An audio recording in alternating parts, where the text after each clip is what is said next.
السلام علیکم ورحمۃ اللہ وبرکاتہ۔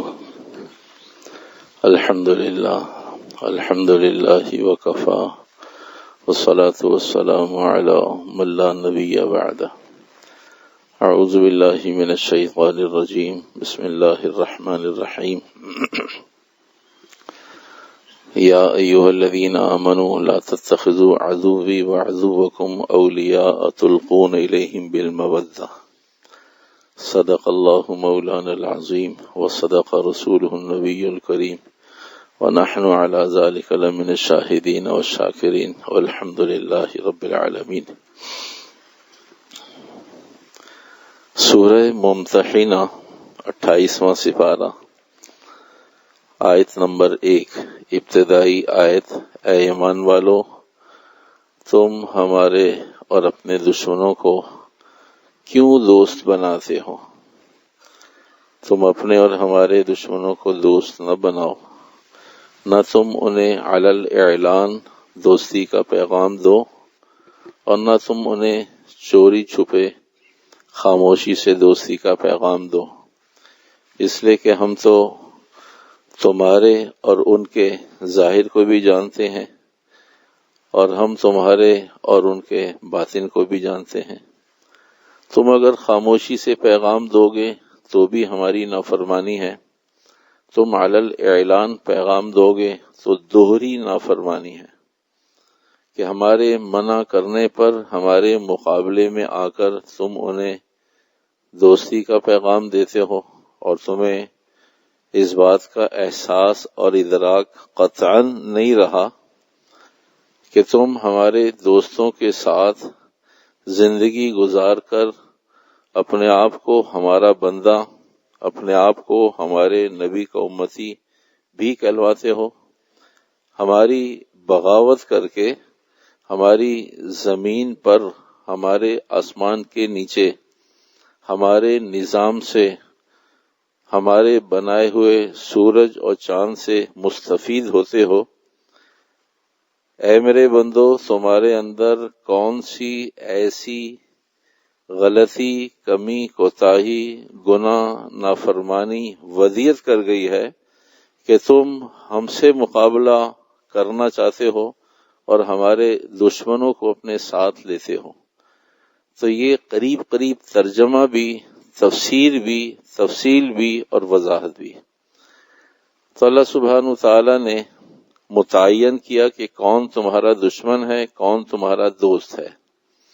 اس سے بڑا انعام کیا ہو کہ غلطی سے محفوظ، کمی کوتاہی سے محفوظ، نسیان بھول چوک سے محفوظ، بعد میں معافی تلافی سے محفوظ، قیامت تک کے آنے والے انسانوں کو سب کو ظاہر اور باطن، روحانی، جسمانی، روح، جسم، خون کے قطرے تک جاننے والا وہ رب اپنے بندوں کو مطلع کرتا ہے کہ یہ تمہارا دوست، یہ تمہارا دشمن۔ دوست کو قریب کرو، دوست کے قریب ہو جاؤ، دشمن سے دور ہو، دشمن کو دور کر دو۔ ان سارے انعامات اور اطلاعات کے بعد بھی یہ بندہ پھر بھی خاموشی سے اللہ کے باغی سے اعلان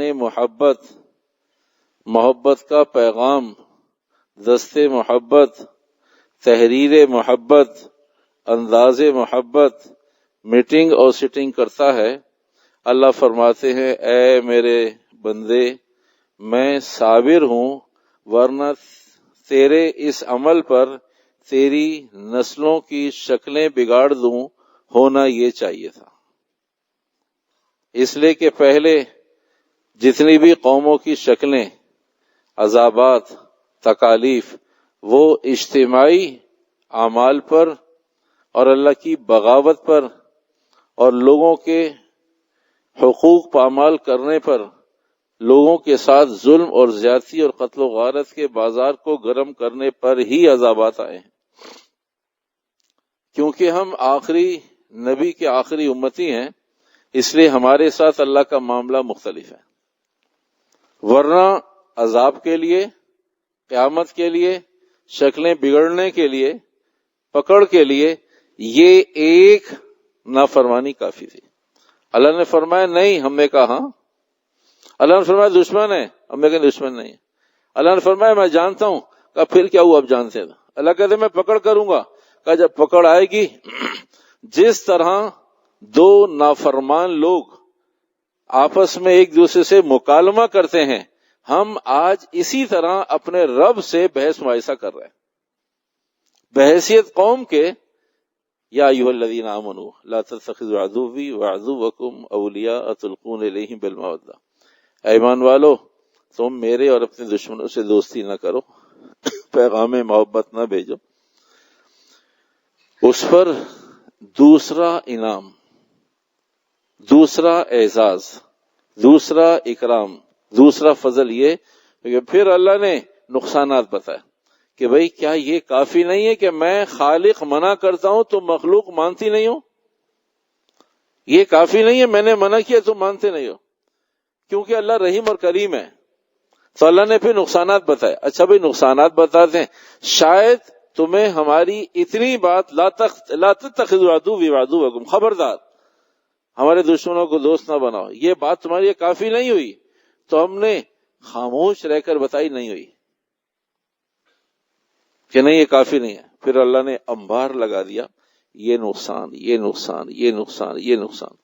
پھر ان قرآن حدیث کے تناظر میں اللہ پاک ان راسخ فی العلم لوگوں کے قبروں کو نور سے بھر دے جنہوں نے ہمیں سارا کام یوں تیار کر کے دے دیا کہ بھی وہ جو اللہ نے کہا ہے نا قرآن میں نقصان وہ یہ ہے، وہ جو آپ علیہ السلام نے فرمایا نا نقصان ہے وہ یہ ہے، جو صحابہ نے اجتناب کیا وہ یہ ہے۔ تو ہمیں اب ڈھونڈنے کی بھی ضرورت نہیں ہے، اب تو ہمیں صرف دیکھنے کی، پڑھنے کی، ماننے کی، قبول کرنے کی ضرورت ہے، بس۔ اس سے زیادہ کسی کے لقمے اس کے منہ میں نہیں ڈالے جا سکتے، اتنا تیار مال اس کے علاوہ خالق کے علاوہ کوئی نہیں کرتا۔ تو اللہ نے بتایا وہ نقصانات کیا ہیں۔ تو یہ سارے نقصانات جو پہلے بھی ذکر کیے اور آج پھر اسے پچھلے مضمون کے حصے کو کچھ کو دوبارہ دہرا رہے ہیں، یہ سارے کے سارے نقصانات قرآن سے، حدیث سے، صحابہ کی زندگی سے، سیرت سے ثابت ہے۔ سب سے پہلی بات یہ کہ ہم اللہ کے ہاں مطیع اور فرما بردار لوگ اور ان کی فہرست سے نکل گئے، ہم اللہ کے باغی ہو گئے۔ اس حکم کا انکار کرتے ہی ہم اللہ کے باغی ہو گئے۔ اس دنیا میں زمین پر زندگی بغاوت کے ساتھ، باغیانہ زندگی کے ساتھ، جذبات بغاوت کے ساتھ گزار رہے۔ دین ہمارا غیر محفوظ ہو گیا، کفر سے اور اہل کفر سے جب بھی جو بھی دوستی کرے گا اس کا دین غیر محفوظ ہو جائے۔ کفر اور اہل کفر جب بھی انہیں للچائی ہوئی نگاہوں سے، بھوکی اور ندیدی نگاہوں سے، احساس محرومی کی نگاہوں سے آدمی انہیں معائنہ کرے گا تو سب سے پہلا نقصان یہ ہوگا کہ اللہ کے یہاں باغی اور دین غیر محفوظ۔ تو بھائی دین غیر محفوظ ہو جائے گا جیسے آج ہو گیا ہے، اعمال بے جان ہو جائیں گے جیسے آج ہو گئے ہیں،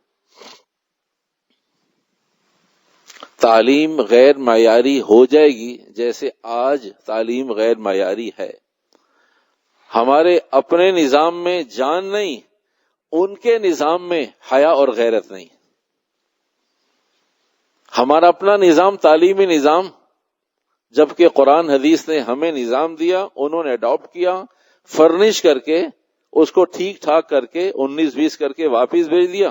ہم نے اپنے ہی نظام کو نہ جانچا، نہ پرکھا، نہ پڑھا، نہ ہمیں معلوم کہ یہ ہمارا ہی تو ہے، ہم نے اسے کروڑوں ڈالرز میں پھر خرید لیا۔ ہماری پروڈکٹ ہمارے قرآن سے، ہماری حدیث سے، ہمارے نبی سے، ہمارے رسول سے، ہماری شریعت سے پروڈکٹ لے کر اس کی تھوڑی سی سرخی پاؤڈر اور تھوڑے سے پرفیوم لگا کر، اور ہم اتنے نکمے لوگ ہیں کہ ہمیں نہیں معلوم کہ یہ اصل اسٹرکچر وہی ہے جو میرے رب نے کہا۔ میں نے اپنے رب کو پڑھا ہو، میں نے اپنے نبی کو پڑھا ہو، میں نے اپنے صحابہ کی زندگیاں پڑھی ہوں تو مجھے معلوم ہو، اسے انالائز کرنے کا موقع ہو، اسے سمجھنے کا موقع ہو۔ مجھے تو نہیں معلوم نا کہ میرے قرآن میں کیا لکھا ہے، تو مجھے جو وہاں سے ملا میں نے کہا اچھا یہی صحیح ہے، باقی میرے قرآن نے مجھے کچھ نہیں کہا. تو وہ دیتے بھی ہیں، پیسے لیتے بھی ہیں، اور منہ ادھر کر کے ہنستے بھی ہیں. تو تعلیمی نظام غیر معیاری. معاشرت اور معیشت مرہون منت. معاشرت اور معیشت، معاشرت زندگی گزارنا، معیشت کمائیوں کا انداز. معاشرت اور معیشت مرہون منت. کوئی پالیسی، کوئی نظام، کوئی سسٹم نہ ہمیں معلوم ہے اور نہ ہمارا ہے، ان کے مرہون منت ہے.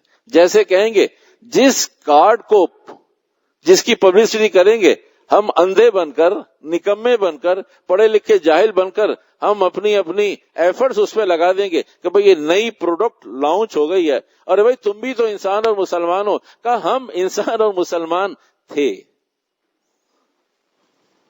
اب نہیں ہے. تو معاشرت اور معیشت مرہون منت. قضا، فیصلے، عدالتیں، ملازم، غلام، باندیاں. جس غلام کو جب گھما دیں، جہاں گھما دیں، جیسے گھما دیں، آدھی رات کو گھما دیں، آدھی رات کو فیصلے بدل لیں. قضا اور فیصلے، غلام، باندیاں، ملازم. سیاست محتاج. 4 لوگوں نے اس میت کی چارپائی کو اٹھایا ہوا ہے، اس کے اندر سیاست موجود ہے. سیاست محتاج، خود نہیں چل سکتی، اسے اٹھا کر قبرستان تک پہنچانا پڑے گا. تجارت مردہ، نہیں چل سکتی، وہ کسی بھی زندہ قوم کے لیے نہیں ہے. ہمارے پاس اس لیے چل گئی کہ نظام بھی مردہ، اور اس لیے چل گئی. مردے کے ساتھ مردہ مل گیا. قبرستان میں سارے مردے ہوتے ہیں، کوئی احتجاج نہیں کرتا، اور باہر سارے زندہ ہوتے ہیں، اس لیے احتجاج کرتے ہیں. تو اس لیے ہمارے پاس صلاحیت احتجاج ختم ہو گئی کہ ہماری تجارت بھی مردہ، اور جن پر پیش کی جا رہی ہے وہ بھی.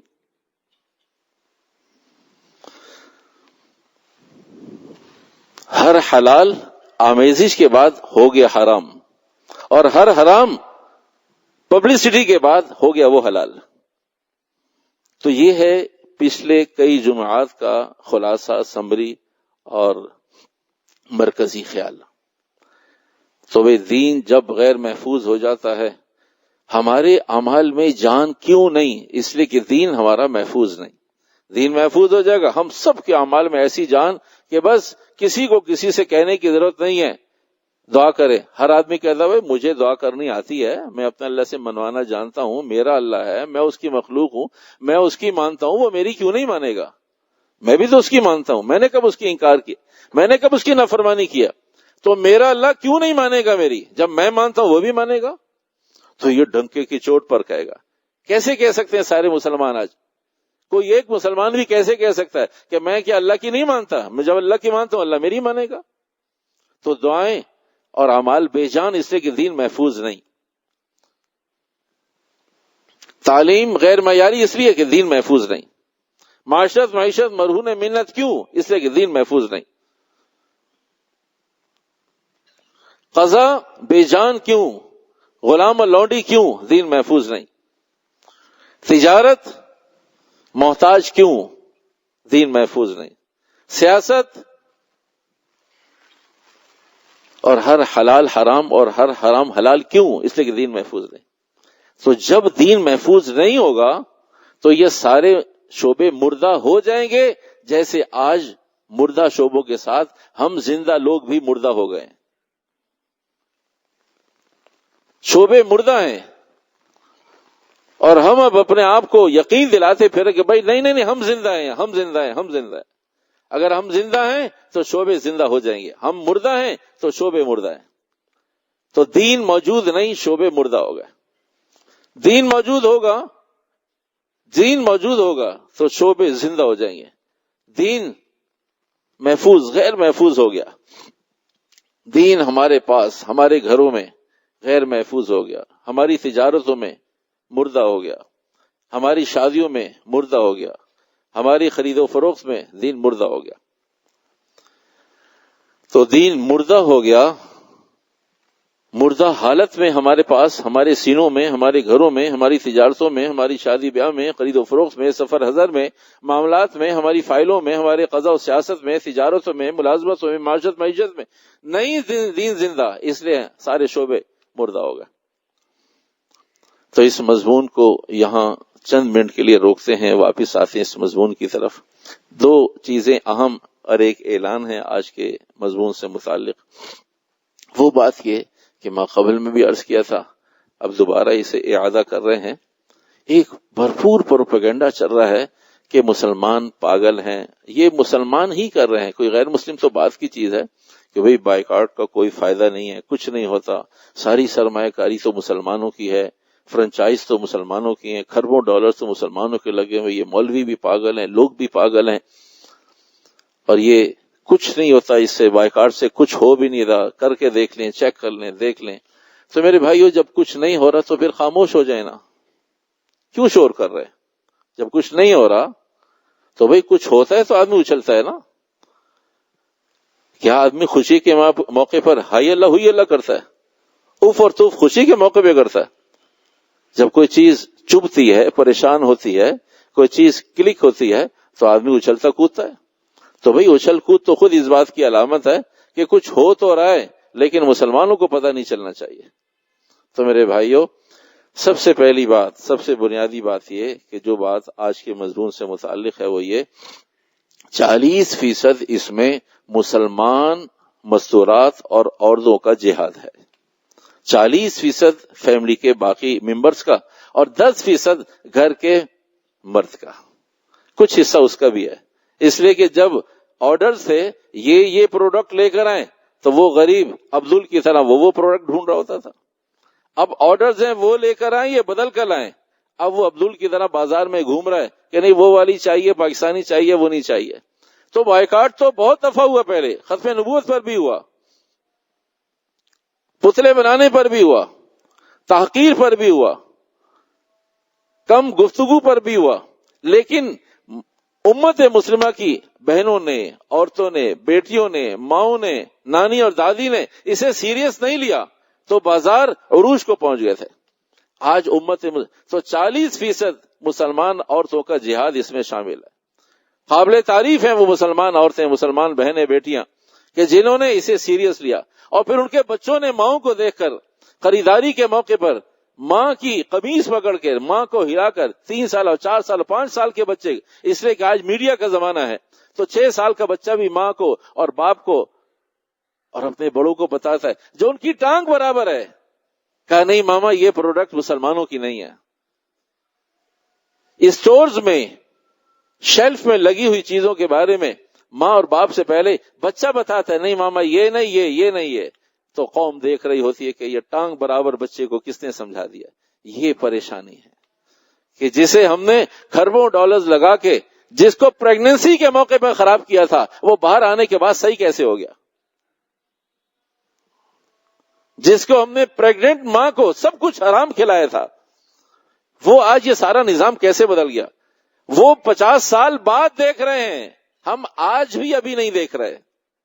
وہ دیکھ رہے ہیں کہ اگر یہ 5 سال کے بچے کے اندر یہ تمیز، یہ شعور، یہ ادراک، یہ احساس، یہ ہمت، یہ جسارت، یہ طاقت، یہ بول، یہ تفہیم، یہ انداز، یہ کردار آ گیا ہے، 50 سال بعد ہم کیا کریں گے؟ آج اس کو سمجھ میں آ گئی یہ پروڈکٹ ہماری نہیں ہے۔ وہ ظاہری نقصان تو بہت تھوڑا ہے، وہ تو 50 سال بعد دیکھ رہے ہیں۔ تو بھائی اس واسطے جو نقصانات، جو چیزیں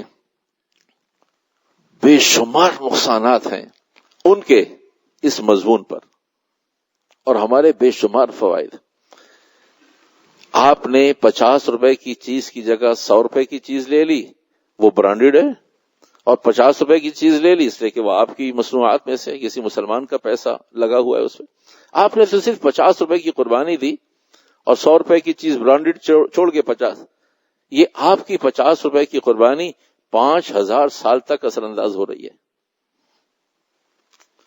خریدار اور بیچنے والا، دکاندار کا جی اب تو سارا کسٹمر ملکی مصنوعات مانگ رہا ہے، اس کا ذہن بن گیا۔ جبکہ بیچنے والے کا قطعاً کبھی ذہن نہیں تھا کہ مصنوعات سے کہا مجھے بیچنے سے تعلق ہے، مجھے اس سے تعلق نہیں ہے کیا ہو رہا ہے اسرائیل میں اور کیا ہو رہا ہے فلسطین میں، مجھے تو اپنی دکانداری چلانی ہے، میرے پاس جو کسٹمر آ کے حلال مانگے گا حلال لے آؤں گا، حرام مانگے گا حرام لے آؤں گا۔ تو دکاندار اپنی دکان پر شیلف میں لگانے پر سجانے پر مجبور ہو گیا کہ جی کسٹمر ہی ہے۔ برابر میں جو ساتھ فیملی خریداری کر رہی ہے وہ اب تک ان لوگوں کو پاگل کہہ رہی تھی، کہ تھوڑے عرصے میں سمجھ میں آ جائے گی، اب وہ بھی سوچنے پر مجبور ہوئے شاید ہم ہی پاگل ہیں، ہم 3 مہینے سے یہ مصنوعات خرید رہے ہیں اور یہ مسلمان 3 مہینے سے ان مصنوعات کو ڈھونڈ رہے ہیں۔ آپ کے ایک 50 روپے کی قربانی دینے سے ایک اور فیملی کا، مال میں گھومنے والی فیملیوں کا، آپ کے ساتھ خریداری کرنے والے لوگوں کا، آپ کے ساتھ ٹرالی بھرنے والے لوگوں کو ایک میسج مل رہا ہے کہ یہ فیملی اسی اسٹیٹس کی، اسی طرح باہر خادم اور ڈرائیور اور ملازم اور گاڑی، یہی کیلیبر ہمارا، یہ ہمیں سمجھ کیوں نہیں آ رہی، یہ انہیں برقع دار اور خواتین کو کیوں سمجھ میں آ رہی ہے، یہ ان بچوں کی بولیاں کیوں بدل گئی، میرے بچے بھی تو مسلمان کے بچے ہیں، میرے بچوں کی بولی کیوں نہیں بدلی۔ تو اب سوچنے پر لوگ 3.5 مہینے کی مسلسل محنت کے بعد احساس اور ادراک بلڈ ہونے لگا۔ تو میرے بھائیوں اسے گھٹنے نہ ٹیکیں، یہ کام مستقل کا کام ہے، یہ ہنگامی کام نہیں ہے۔ مسلمان کو پاکستان میں اپنوں کے لیے انویسٹمنٹ کرنے کا موقع ملا ہے۔ آج سے پہلے سارے مسلمان ملک سے باہر انویسٹمنٹ کریں، انویسٹر یہاں کا انویسٹمنٹ وہاں پہ، آج انویسٹر بھی یہاں کا انویسٹمنٹ بھی یہاں پر، اپنوں کے لیے خرچ کر رہا ہے، اپنوں کے لیے اسے موقع ملا ہے حق بتانے کا، اسے موقع ملا ہے اپنی پروڈکٹ کو عام کرنے کا، اسے موقع ملا ہے 100% خالص صحیح چیزیں ڈالنے کا۔ سرمایہ کاری مسلمانوں کی سرمایہ کاری مسلمانوں کے ملک میں، مصنوعات کی تمیز کرنا آ گئی۔ آج تک معلوم نہیں تھا کہ کون سی مصنوعات ہماری ہیں کون سی مصنوعات ہماری نہیں۔ ایک وقت ایسا آیا کہ جی ہماری تو کوئی مصنوعات ہی نہیں ہے، اس لیے کہ بھائی ہمارا بھی اسٹائل دبئی کی زندگی سے کچھ مختلف نہیں ہے، وہاں بھی کوئی چیز بنتی نہیں ہے، سب اترتی ہے۔ ہم اور آپ بھی اس کے بعد احساس ہوا کہ بھئی ہم یہاں رہ کر بھی اس کا نام بدل دیں، دبئی رکھ دیں، اس لیے کہ ہمارے پاس بھی اپنی کوئی چیز نہیں ہے، سب کچھ اترتی ہے آتی ہے اور خریدتے ہیں۔ پانی سے لے کر مرسیڈیز تک وہ بھی خریدتے ہیں، ہم بھی خریدتے ہیں، بس یہاں کا نام دبئی ہے وہاں کا نام کراچی ہے، اسے لوگ پاکستان کہتے ہیں اسے دبئی کہتے ہیں، بھائی اتنا سا فرق ہے۔ لائف اسٹائل میں کوئی فرق نہیں، ان کا اسٹائل ہمارے جیسا ہے، ہمارا اسٹائل ان جیسا نہیں ہے، اس لیے کہ ہم اصل ہیں، ہم مانگ کر یہ اسٹائل کو زندہ رکھتے ہیں، وہ اپنے خرچ کرتے ہیں، وہ بیوقوف ہیں۔ ہم یہ ساری چیزوں کو بلڈ کرتے ہیں مانگ کر، اس لیے ہم اصل ہے۔ اللہ کے نبی علیہ السلام نے فرمایا عورت کا جہاد حج ہے۔ حج ساری زندگی میں فرض ایک دفعہ اور آتا سال میں ایک دفعہ ہے، فرض تو ایک دفعہ ساری زندگی میں، لیکن کرنا چاہے تو سال سے پہلے نہیں کر سکتا۔ میرے بھائیوں یہ عورتوں کے لیے دل میں 10 مرتبہ جہاد کا موقع ملا، نہیں فلاں لے کر آؤ، فلاں چیز نہیں چاہیے، پاکستانی چاہیے، وہ مصنوعات نہیں چاہیے، یہ واپس کر دو ہمیں نہیں چاہیے، ہر ایک روپے پر جہاد کا ثواب مل رہا ہے، اس لیے کہ ایسا جہاد ہے پھر شاید دوبارہ موقع نہیں ملے گا۔ تو میرے بھائیو اس لیے مصنوعات کے اعتبار سے اب ہمیں پتہ چلا کہ الحمدللہ ہمارے بازار میں تو ہماری کوئی چیز ہی نہیں ہے، اب اندازہ ہوئے تو ساری مصنوعات ہی وہاں کی ہیں۔ تو بھائی جو ایک عرصے سے وہ کھا رہے تھے اب تھوڑا سا حلال جانا شروع ہوا ہے، اب تھوڑے سے لوگوں کے اندر تھوڑا حلال جانا شروع ہوا ہے، اب اس لیے تھوڑا سا حلال ہے تھوڑی سی تبدیلی ہے، زیادہ حلال ہوگا تو زیادہ تبدیلی آنا شروع ہو جائیں گی۔ تو بھائی یہ ایک تو بائیکاٹ سے متعلق بات تھی، مضمون کی طرف آئیے واپس۔ تو بھائی اگر دین محفوظ تو ادارے محفوظ، سارے شعبے محفوظ، اگر دین محفوظ نہیں تو پھر کوئی شعبہ محفوظ نہیں۔ سوال یہ ہے کہ سارے شعبے محفوظ ہوں گے دین کی وجہ سے، تو بھئی خود دین کیسے محفوظ ہوگا؟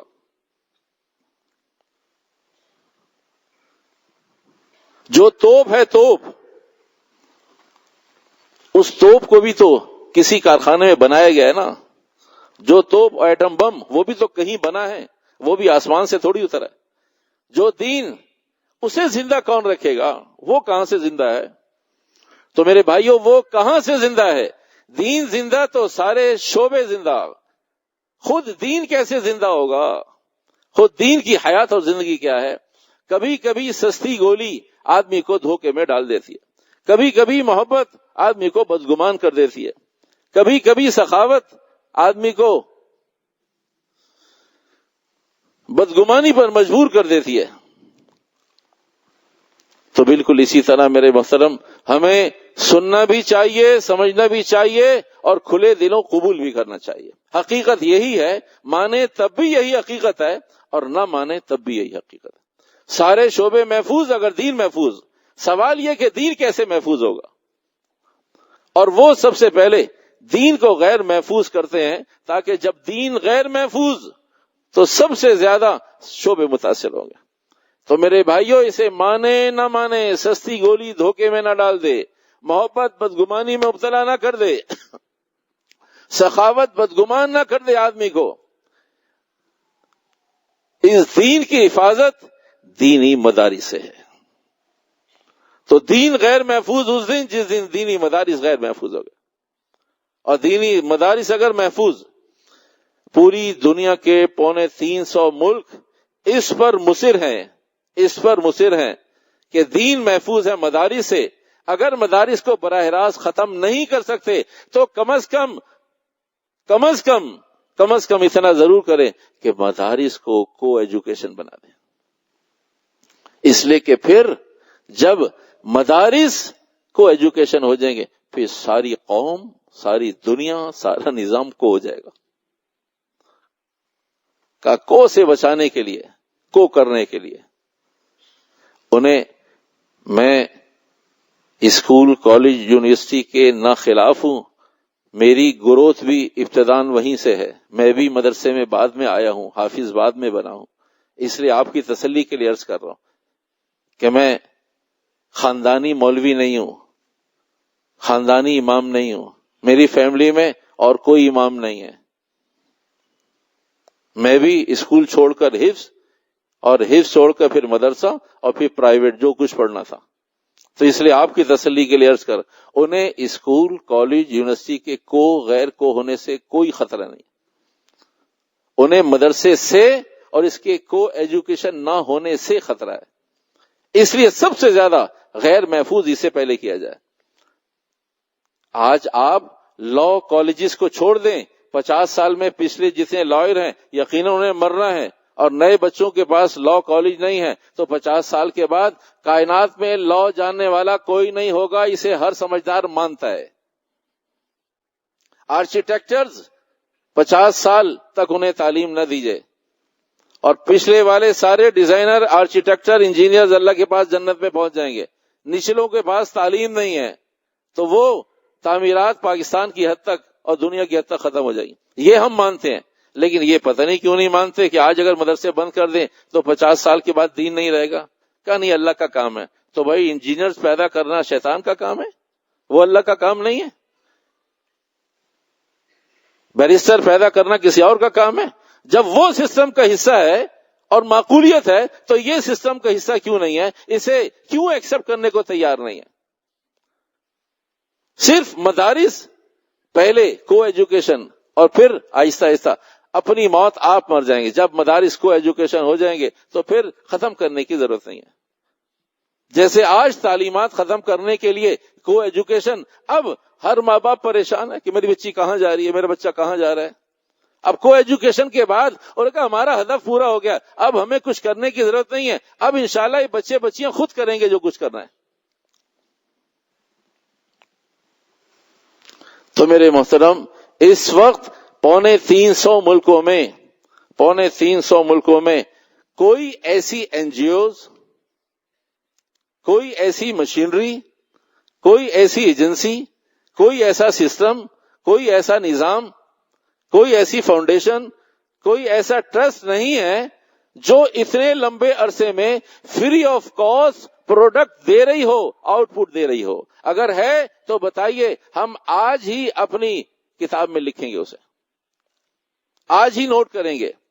پاکستان بننے سے پہلے سے یہ مدارس اپنی ڈگر پر ہیں، آج بھی اپنی ڈگر پر ہے. اس وقت بھی فری آف کاسٹ تھے، آج بھی فری آف کاسٹ ہے. اس وقت بھی پروڈکٹ دے رہے تھے، آج بھی پروڈکٹ دے رہے. کون سا ادارہ، کون سی ایجنسی، کون سا سسٹم، کون سا نظام، کون سا ٹرسٹ ایسا ہے جو فری آف کاسٹ، جس کو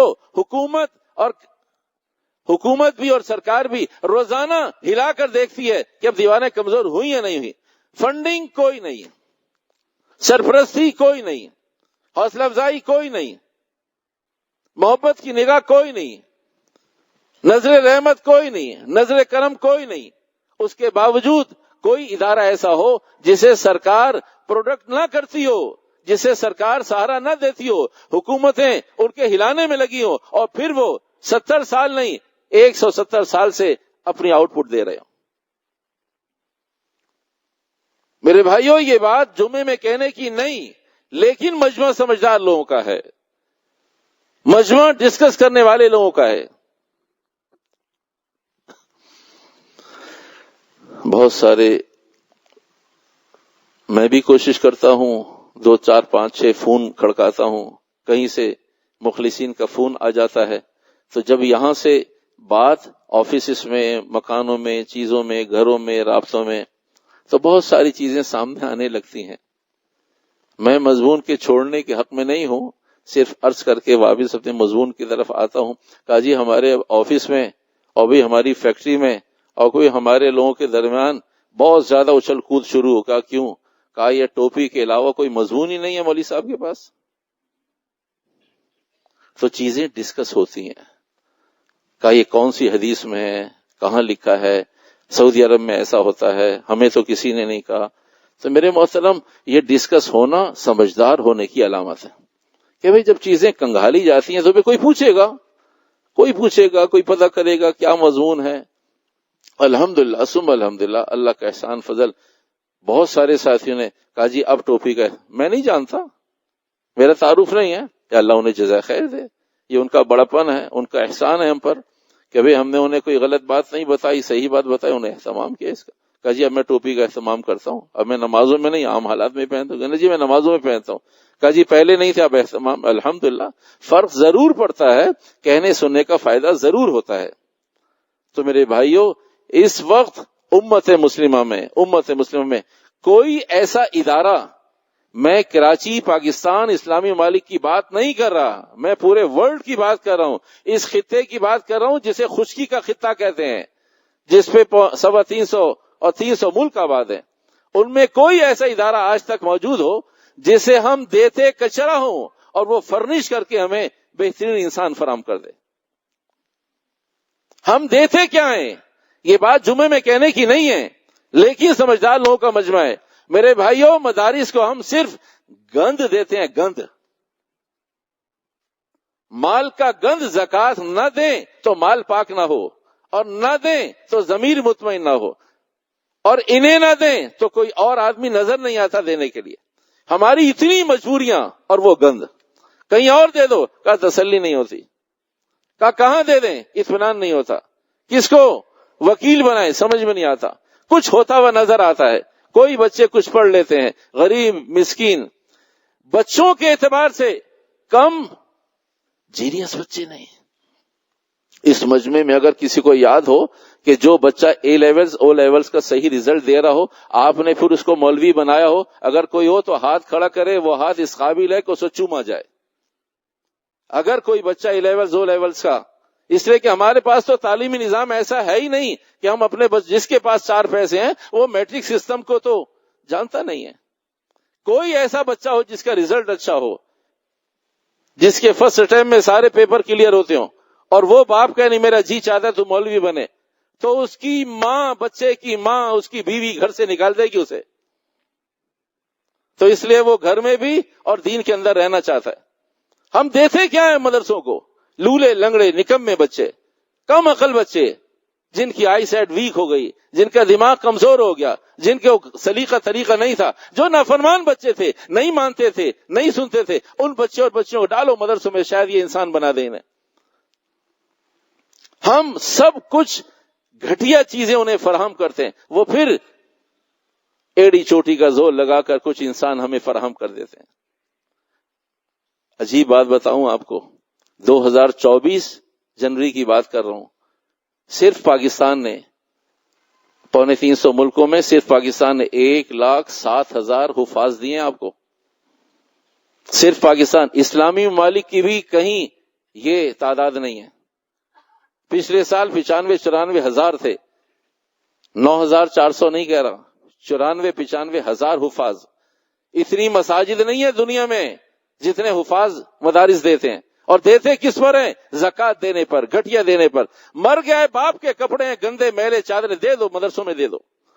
ہم صرف کچرا دیتے ہیں ان مدرسوں کو، زکوٰۃ دیتے ہیں، اور وہ بھی ہماری مجبوری ہے۔ اگر ہم اسے کہیں پیٹی کیش میں استعمال کرنا موقع ملا تو پہلے وہاں استعمال کرتے ہیں، کہیں قرض میں موقع ملا وہاں استعمال کرتے ہیں، کہیں کسی چالان میں پہلے وہاں استعمال کرتے ہیں، پھر آخری درجے میں جب کوئی نقصان آتا ہے، کبھی اس سال کی زکوٰۃ نہیں تو پچھلے سالوں کی بھی زکوٰۃ، ارے بھائی اکٹھی کر کے دو ورنہ نقصانات آتے رہے۔ دیتے بھی اس لیے ہیں، حساب بھی اس لیے کرتے کوئی بڑا نقصان گلے میں آ گیا ہے، ورنہ اگر نقصان نہ ہو تو زکوٰۃ بھی پوری ادا نہ ہو۔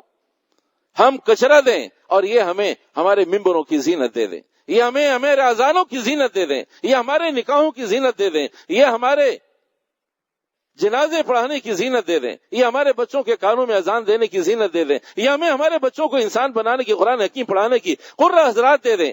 یہ ہمیں کیا دے رہے ہیں؟ ہم انہیں کیا دے رہے ہیں؟ تو کفر یہ چاہتا ہے کہ پہلے اسے کو ایجوکیشن کیا جائے، اور اس کے بعد جس دن تک، جب تک یہ محفوظ ہیں دین محفوظ ہے، جس دن یہ غیر محفوظ اس دن دین غیر محفوظ۔ تو میرے بھائیوں، ہمارے آپ کے لیے سب سے بڑا المیہ یہ ہے، ہمارا دین غیر محفوظ، اور اس دین کی حفاظت کے لیے اللہ سبحانہ وتعالیٰ نے مدارس کو پہلے دن سے بھی اپنی ڈگر پہ تھے، آج بھی ڈگر پر ہے۔ کوئی ایسا دنیا میں کوئی ایسا سسٹم اور قانون اور کوئی ادارہ ایسا نہیں ہے جو فری آف کاسٹ کام کرتا ہو، پہلے دن بھی اور آج بھی، جس کا اپنی ڈگر، اپنے اہداف، اپنے آبجیکٹو، اپنے مسائل، اپنی منزل متعین ہو۔ آج تک پاکستان میں نہیں، دنیا میں کوئی ایسا ادارہ نہیں ہے جسے ذبح کرنا ہوتا ہے حکومت اس میں سے ہاتھ کھینچ لیتی ہے۔ یہ اپنے بلبوتے پر پڑھاتے بھی ہیں، تنخواہوں کا انتظام بھی کرتے ہیں، نمازیں بھی پڑھاتے ہیں، اپنی تنخواہوں کا انتظام بھی کرتے ہیں، مدرسے بھی چلاتے ہیں، اپنی تنخواہوں کا انتظام بھی کرتے ہیں، اپنے بلوں کا بھی اہتمام اور انتظام کر رہے ہوتے ہیں۔ یہ سارا سسٹم صرف اپنے پیروں پہ۔ دنیا میں کوئی ایسا نظام نہیں ہے کہ ریاست اسے حصہ نہ دے، ریاست اسے اہمیت نہ دے، ریاست اسے گردانے نہیں۔ دنیا میں کوئی تعلیمی نظام ایسا نہیں ہے، پہلے دن سے نہیں ہے، قیامت تک نہیں رہے گا، جو تعلیمی نظام ہو اور سرکار کی تحویل میں نہ ہو۔ یہ صرف پاکستان کی خصوصیت ہے، دینی اداروں کی خصوصیت ہے کہ جو کام سرکار کا ہے پہلے دن سے سرکار نے ہاتھ کھڑے کر دیا۔ یہاں تک کہ حرام کھانے پینے پلانے والی حکومتیں بھی ان اداروں کو اپنی تحویل میں رکھتی ہیں، اور ہم ایمان اور اللہ اور رسول کو ماننے والے ان سارے اداروں کو اپنی تحویل سے باہر رکھتے ہیں۔ اگر یہ محفوظ تو ہمارا دین محفوظ۔ اللہ سبحانہ وتعالی ہمیں سمجھ کی اور حقیقت کو قبول کرنے کی توفیق عطا فرمائے۔ آخر میں ایک اعلان یہ ہے میرے بھائیوں، بہت ادب کے ساتھ درخواست ہے، بیٹھو بھائی بیٹھو، بھائی برا نہیں ماننا، بیٹھ جاؤ، اسے انا کا مسئلہ نہ بناؤ کہ میں کھڑا ہو گیا تھا اب کیسے بیٹھوں۔ تو بھائی بہت ادب کے ساتھ درخواست ہے، بہت ادب کے ساتھ درخواست ہے، لوگ کھربوں ڈالرز خرچ کرنے کو تیار ہیں کہ کہیں مسلمانوں کا جوڑ، اجتماع، مسلمانوں کے ساتھ رفاقت، کوئی سٹنگ، کوئی میٹنگ، کوئی وقت گزاری مل جائے۔ اللہ نے ہمیں فری آف کاسٹ اجتماعات کی شکل میں مسلمانوں کے اجتماعات عطا فرمائے۔ دنیا ترستی ہے، اللہ نے ہمیں گھر بیٹھے عطا فرمایا ہے۔ تو بھائی 25 تاریخ سے کراچی کا سالانہ اجتماع اورنگی ٹاؤن میں ہے، بھائی اس جو جاتے ہیں وہ ضرور جائیں، جو نہیں گئے نہیں جاتے، میری ہاتھ جوڑ کر درخواست ہے ایک دفعہ جا کر دیکھیں تاکہ غلط فہمیاں دور ہوں۔ یہ ساری دور کے ڈھول سہانے ہوا کرتے ہیں، قریب جا کر، اندر جا کر، چیزوں کو دیکھ کر۔ آپ کا اگر یہ جواب ہو نا تو ہم تو بہت عرصے سے دیکھ رہے ہیں، تو کیا گاڑی کو دیکھنے سے گاڑی کا انجن سمجھ میں آ جاتا ہے؟ ہم اتنی تفاوت کی زندگی گزارتے ہیں، جو اصول دوسروں کو باہر سمجھا رہے ہوتے ہیں اپنے اوپر اپلائی نہیں کرتے۔ ارے بھائی تبلیغ والوں کو دیکھنے سے تبلیغ سمجھ میں نہیں آتی، لوگ آ رہے ہیں جا رہے ہیں، وہ آ جا رہے ہیں، ہمیں کیا فائدہ ہو رہا ہے؟ ہمیں فائدہ اس دن ہوگا جس دن میں خود جا کر اپنے جان مال کے ساتھ دیکھوں کہ سسٹم کیا ہے، نظام کیا ہے۔ تو انشاءاللہ الرحمن اگر امت جا کر دیکھ لے، میں ممبر پہ بیٹھ کر